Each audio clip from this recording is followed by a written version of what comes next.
Bismillahirrahmanirrahim and Assalamu alaikum. Dear students, our today's lesson is related to the superclass Reptilia, which belongs to the subphylum Vertebrata, which belongs to the second division of the phylum Chordata.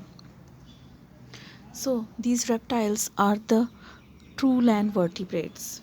First of all, we will see their introduction that the reptiles are cold blooded animals. Cold blooded means that they cannot maintain their body temperature with the scales covering their skin. Most of them are tetrapod with four legs or the leg like appendages. It is believed that the reptiles started evolving around 330 million years ago and developed many abilities. They are considered as the first animals on the land with the ability to live and multiply on the land with the help of their amniotic eggs. Amniotic eggs means they have embryonic covering in the form of amnion. They also have other coverings like the allantoids, chorion, etc. So they dominated the earth for over 200 million years and still inhabit all the continent except the Antarctica. Next, we will see some of their characteristics. First of all, we will read about their skin. Reptiles have dry skin with scales or scutes. The skin has few cutaneous glands and the high level of keratin, which prevents the water loss through the skin.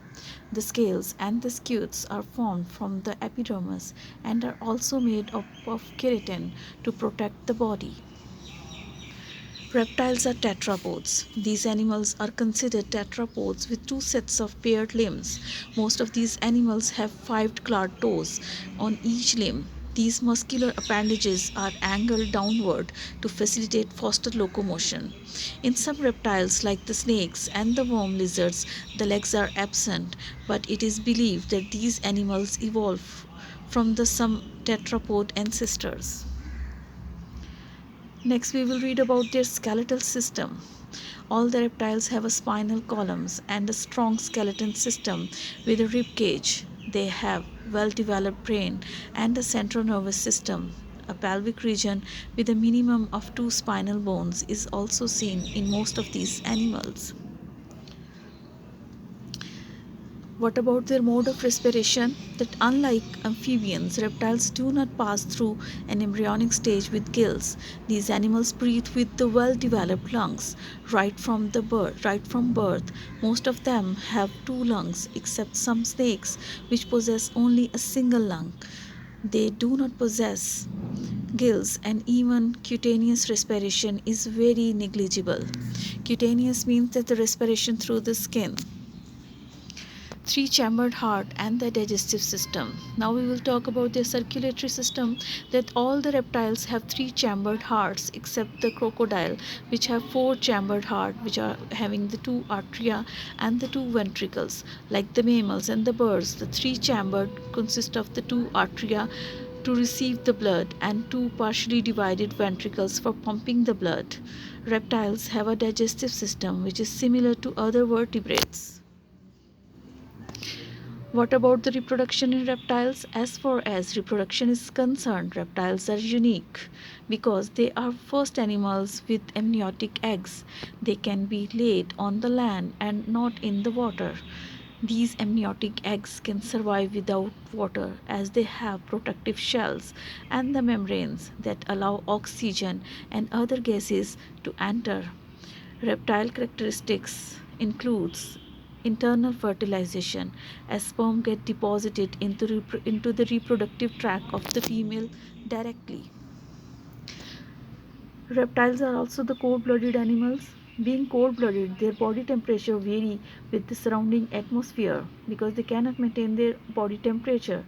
Like in mammals, the body temperature of the reptile is not regulated by the internal mechanism, so they have to maintain the body temperature by bathing in the sun. This is the reason behind the presence of the many reptiles in the arid regions like the deserts. However, they can be seen in the different habitats, and if the temperature level are not favorable, some of the reptiles prefer hibernation too. What about their physical characteristics? Physical characteristics of reptiles include their keen sense organs, which help them to find food and escape from the predators.